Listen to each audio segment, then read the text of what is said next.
Alright, so we are working on some knee pads right now. So I thought I'd do a quick video. Well, we'll see how long the video is.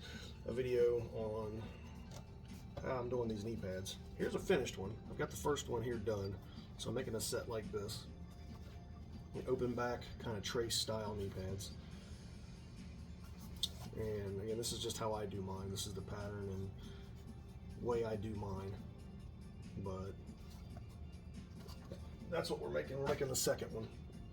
And I use my Serger on these also, but since I'm doing kind of a how I'm doing it tutorial, I guess, video, I'm just going to use my sewing machine to do this one. Since most people don't have a Serger and we'll be doing this on their sewing machine, so we'll just use that for now. But we have our padding, which this padding is 1/2 inch high density foam, EVA foam, kind of like you'd find in floor mats and stuff. I like this. It holds up really well. It's got some good impact to it, a little bit of cushion to it, and it doesn't wear out real quick, or break down real quick. And I take a heat gun to this too after I cut it out to help with the frayed edges and to close the cells up on the foam. And then we have our front piece. This is what you'll see, camo design on here. So this will go in the front, and this is double layered with a piece of black because it's a little thinner. So I want to layer that up. And then the back piece, which this is a heavier weight football spandex or jumbo spandex. So it's got pretty much the same stretch and everything, but it makes a good backing. And then we have our bottom strap, which this will have extra length to it aside from the elastic. That way when we do the cuff and stuff around the bottom, it all lines up kind of like that. So and we have our top elastic, which will go up here in the top.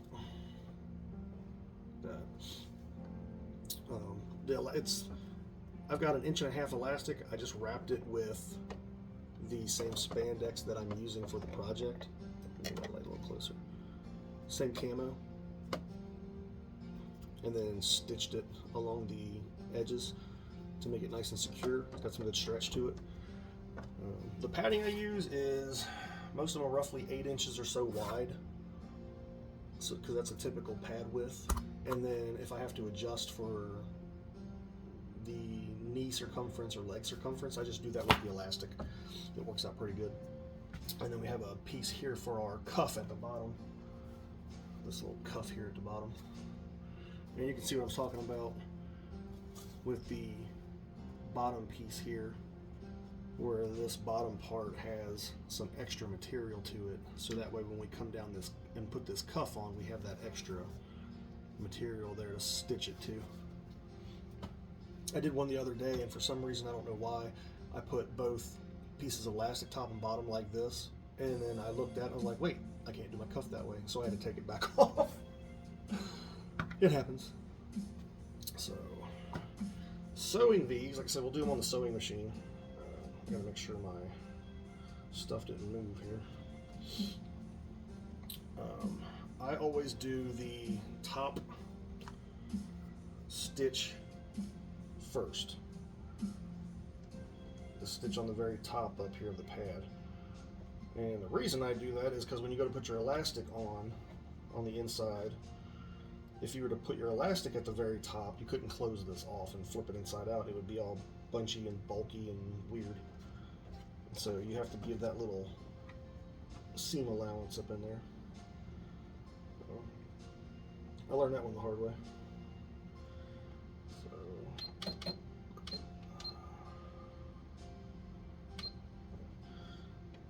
every sewing machine is different. On my Juki machine, I use a 5mm wide zigzag stitch,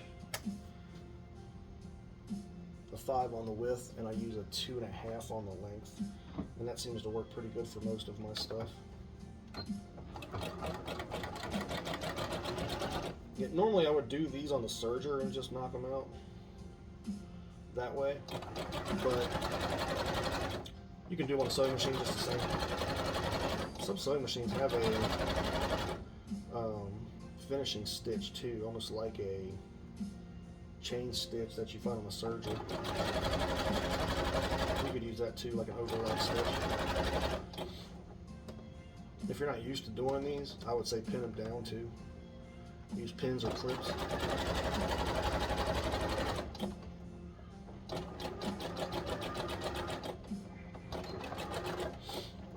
I'm just used to doing it, so I don't really have many issues with it. Where'd my little scissors go? I lost my little scissors here. And you're going to end up folding this inside out. So here's our top stitch. So now when we do our elastic, it doesn't have to be perfect.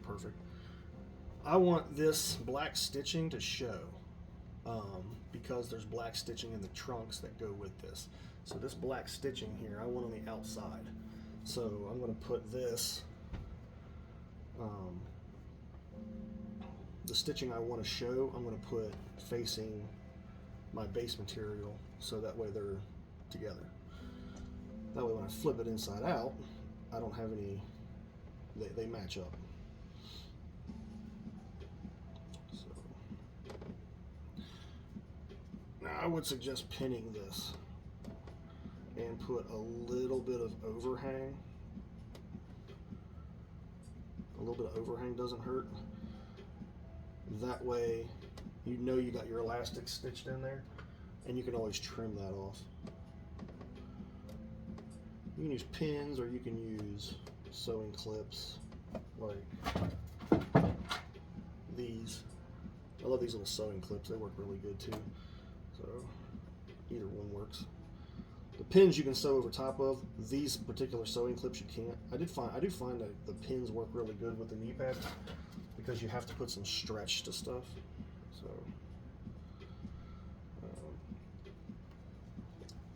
the last set of these I didn't even pin it. I've kind of gotten used to doing them, so I just went through and stitched them down. It's not, once you do it a few times, it's not that difficult. You can do one side and then do the other side, or you can pin the whole thing down and do it all at once. It's up to you, it's just a preference. I go back and forth. Some days I'll pin it all down, and some days I'll do one side and the other. It depends on the design and stuff sometimes. Now with this bottom piece of elastic, give yourself a little bit of space. You can stitch this curve if you want to, so you know what your kind of seam allowance is, but give yourself a little bit of space at the bottom here, like maybe 1/4 of an inch. So that way when you sew this, you've got some give and some space for when you flip this inside out. That makes sense. So you see that little gap right there? Put a little bit of space right there.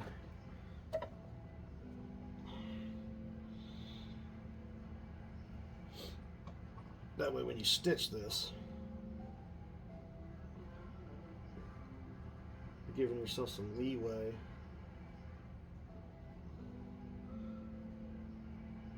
for where your elastic's at,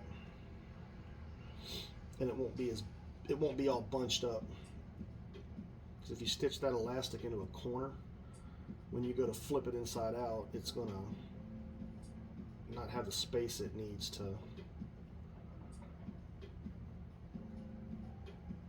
stretch out properly, if that makes sense.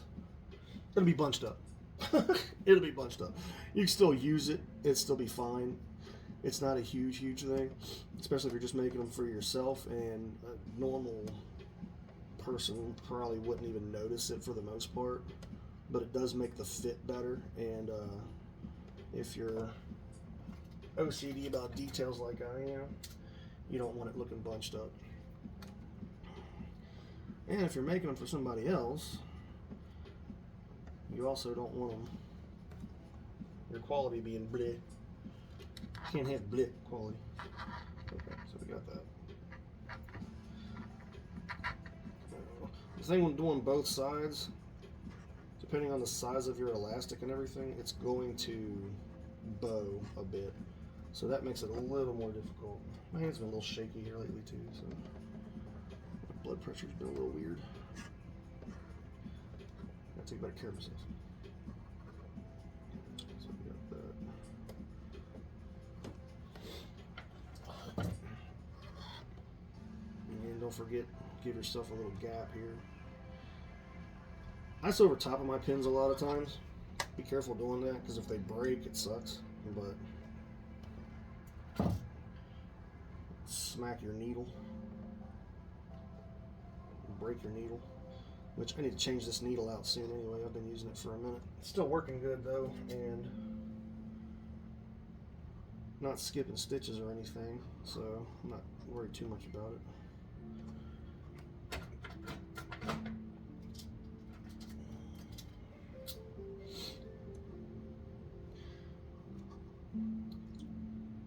Don't be ashamed or afraid to take your time with this too. If it's the first time messing with one, if you decide to mess with one of these or not, and do them. It took me a while to get these down, and I'm still honestly kind of learning different tricks for knee pads and stuff, especially when it comes to putting designs on them and things like that. It's a process.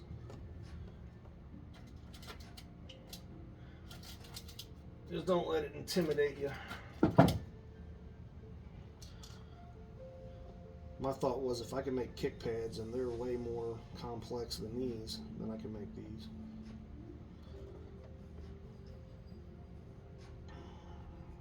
And, I mean, evidently Trace doesn't make Trace either. I guess Trace sold to Adams, or Adams bought Trace. However that worked, I don't know.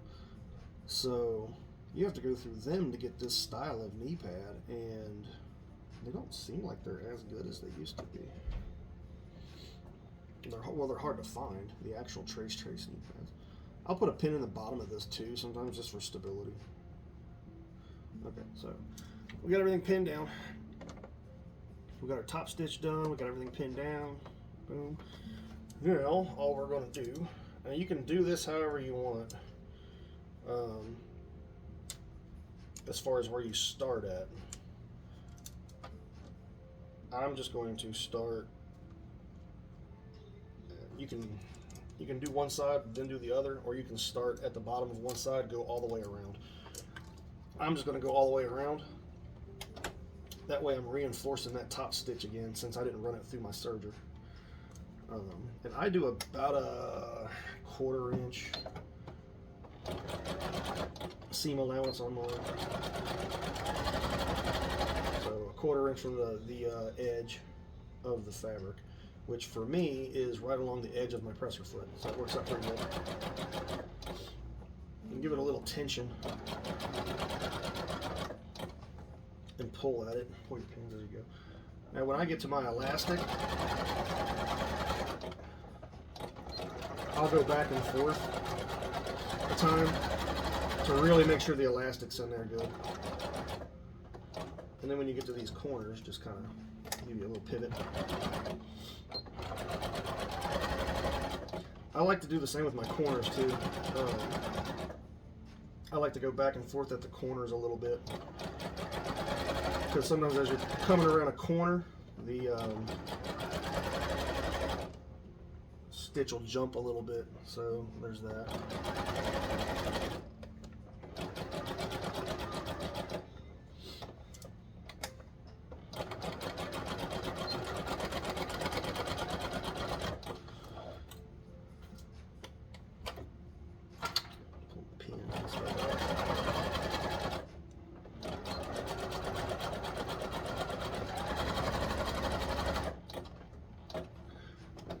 Go back and forth, just try and keep everything straight.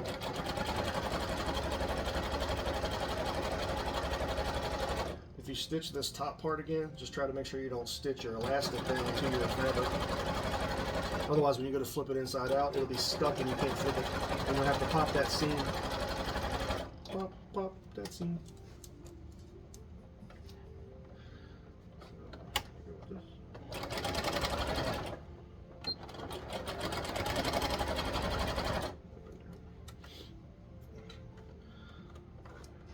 when you get to your other side, because of the bow a bit, sometimes your elastic will pull. So you just want to make sure you keep a little tension on it, so that way everything stays lined up and your seams aren't off and all crazy. A little bit's not going to matter because it's spandex, but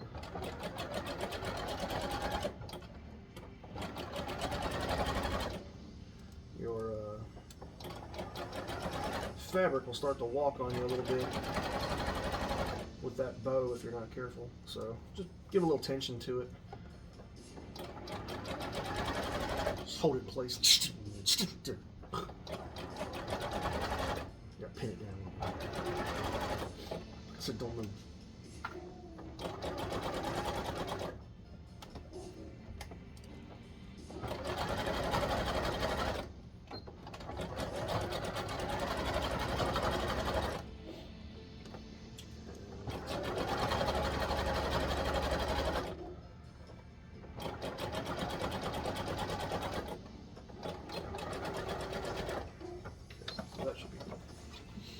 And we should be pretty good there. Looks like our elastic's all in there. Let's see. I might go over this one part a little more because it walked on me some. I'll show you what I'm talking about. So see right here, it kind of walked on me a little bit because I probably looked up at the camera, I didn't have the pressure I wanted to. It's still in the elastic and it'll still hold, but I want this seam, this stitch over a little bit. And it's just a personal preference on my end. It's not like a do or die thing, but I want it in a certain spot. I partly want it in a certain spot because when I go to do the cuff and everything else, I want it to line up right, and I want the padding in there a certain way. So I want my padding in there snug. So we clip that. Clip our loose threads here.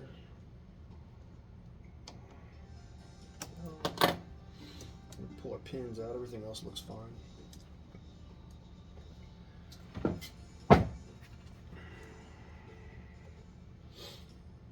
Okay, so now we got this stitched all the way around, and then we flip it inside out. Now, when you flip this,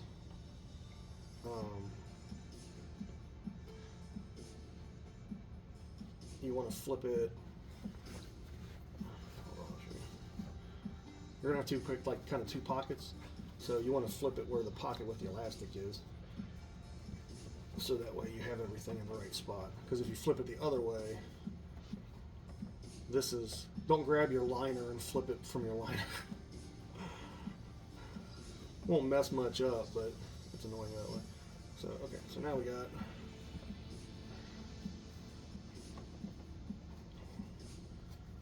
Give it a little snug, make sure everything's secure. You should be able to yank on it.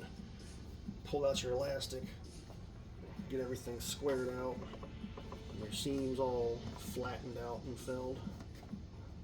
So, there we go. So,